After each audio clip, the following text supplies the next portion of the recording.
This is Kasturi Day. Now I'm going to discuss the language of chemistry question answer series according to ICSE syllabus class 8.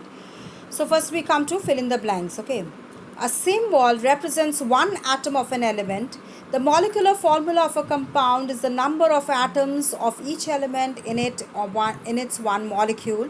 The valency of all non-metals except hydrogen is considered negative. A group of atoms having negative or positive charge is called radical. Chemical compounds is always electrically neutral. A symbol represents one atom of an element.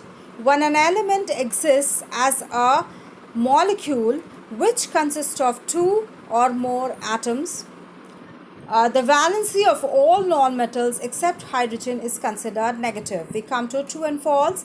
A chemical equation that represents a chemical reaction briefly in words is called word equation. That's true.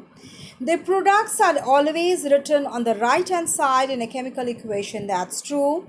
Law of conservation of mass is always violated in a chemical reaction in which gas is evolved. That's true, because this gas which is evolving is not generally considered, because gas when it is evolved it is not generally collected. That's why in this reaction law of conservation mass is always violated in that reaction. Chemical equation does not state about the number of molecules of each reactant taking part in a chemical reaction. False, because it always states it, because it's a balanced equation. No, when it is a balanced equation we consider the number of molecules present in it. If a catalyst slows down the rate of chemical reaction, it is called negative catalyst. That's true. A symbol represents a mass of an element equal to its atomic mass. That's true. A molecule of a compound can have number of atoms of different elements present in whole numbers. That's true. Then symbol of elements with variable valency is changed. False, it remains the same. And or you can say the valency is changed. Okay, the valency is changed. The element symbol of the elements remains the same. Okay, now the incorrect statements. The molecular formula is the symbol of an element with a superscript on the left hand side represent the number of atoms in its one molecule. It is the superscript. It is not the superscript, but it is the subscript on the right hand side.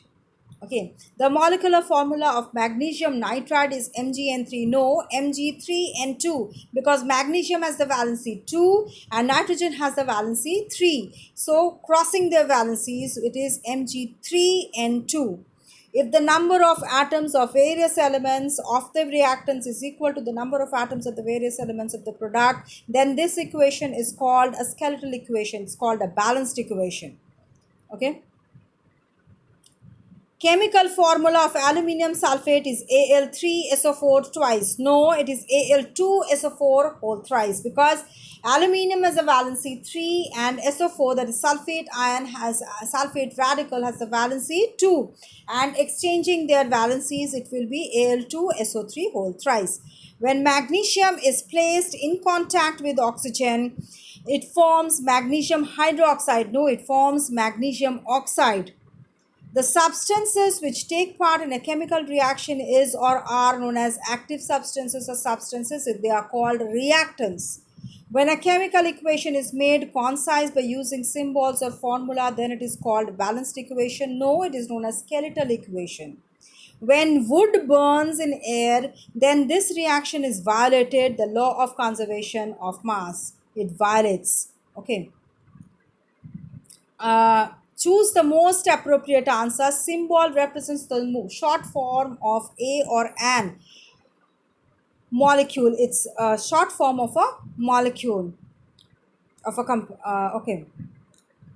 short form of an element. Okay, then chemical formula is a symbolic representation of actual substance of atoms present in one molecule of a substance. When an element exists as a molecule which consists of two or more atoms, then the chemical formula of calcium chloride is CaCl2, because calcium has valency 2 and chloride is a valency 1.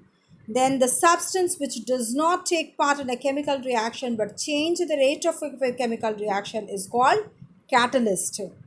Okay. Next is the molecule of a compound is electrically neutral because it has that means same amount of positive and negative charge. That's why it's neutral. Electrically it's neutral. The molecular formula for compound aluminium sulfate is Al2SO3. That's third one. SO4 whole thrice. Okay.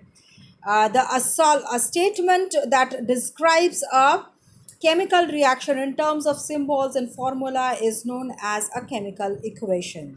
If a substance speeds up the rate of the chemical reaction without taking part is known as positive catalyst.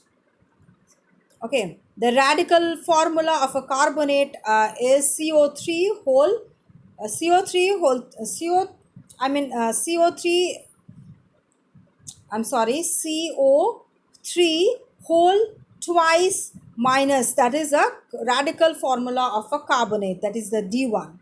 A group of atom having either positive or negative charge is known as radical. The valency of all the non-metals except hydrogen is positive. The valency of all the metals and hydrogen is considered as positive. Sodium and magnesium are symbols as well as they are the molecular formula. Okay. Now we come to some study questions. What is a symbol? A symbol is a short form an element. What quantitative or qualitative information is conveyed by a symbol? Qualitative information is a symbol represents a specific element. A symbol represents one atom of an element. And quantitative information is a symbol represents the mass of an element equal to its atomic. How much mass is there in the element which is present in the symbol. Okay, then what do you understand by the term chemical formula? A chemical formula of a substance, element or compound is the symbolic representation of an actual number of atoms present in the molecule of that substance. How much atom is present, how many atoms are present in the present in one molecule of that substance, and that is represented by a symbol, and that is the chemical formula. Then what qualitative information is given by the formula HCl? HCl is the formula of hydrogen chloride gas. The two elements present in the compound are hydrogen and chlorine. Then what do you understand by the term variable valency? Certain metals exhibit more than one valency. In such a situation, metals are said to exhibit variable valency. Okay. Certain metals exhibiting more than one valency, that is variable valency. Okay, so like ferrous and ferric. Ferrous means iron having two valency, ferric means iron having three valency. And how are the elements having variable valency named? Old rule, according to the old rule, it is the lower valency is named by adding suffix as and the higher valency is suffix is ik. But new rule says that the valency in the lower valency is represented by the Roman letters. I mean, both the represented are both the valencies are represented by Roman letters. Like for example, see iron 2 and iron 3.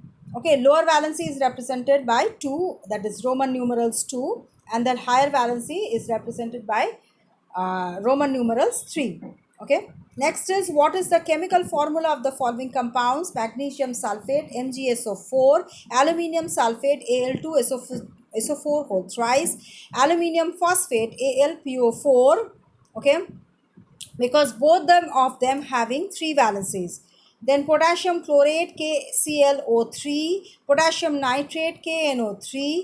What do you understand by the term chemical equation? It is the statement that describes a chemical reaction in terms of symbols and formula. Then why should a chemical equation be always balanced? A balanced chemical equation is governed by the law of conservation of mass.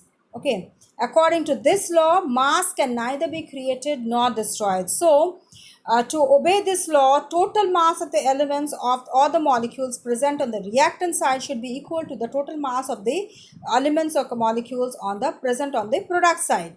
And if it is not balanced, that it will be this law will not be applicable. So that there is a requirement for balancing the chemical equation.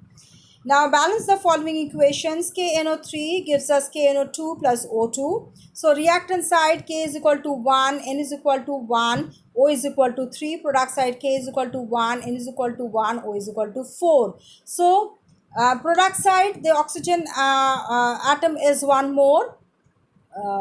That is one. It is one number of atom is more. So we reactant side we multiply the reactant side by 2. So it is 2 into KNO3. Now we get K is equal to 2, N is equal to 2, and O is equal to 6. Okay. Now we see that O becomes 6 on the reactant side. Product side it is 4. So now we do product side, we also KNO2, that is in the product side we multiply that KNO2 with 2. Then the product side KNO2 becomes, total product side becomes K is equal to 2, N is equal to 2, and O is equal to 4. That is 2 into 2 of KNO2, and oxygen that was present O is O2. So therefore that is also added here, and it becomes 6. So balanced equation becomes 2 KNO2 gives us 2 KNO3 becomes 2 KNO2 plus O2. Okay. So I'll stop here. I'll continue with the rest of the question answers in my next video. Please go through this. If you have any doubt, please do let me know. Please do like and share with your friends so that they can also be benefited from these videos. And do subscribe to get the notification of my next video. Thank you. Thank you for watching.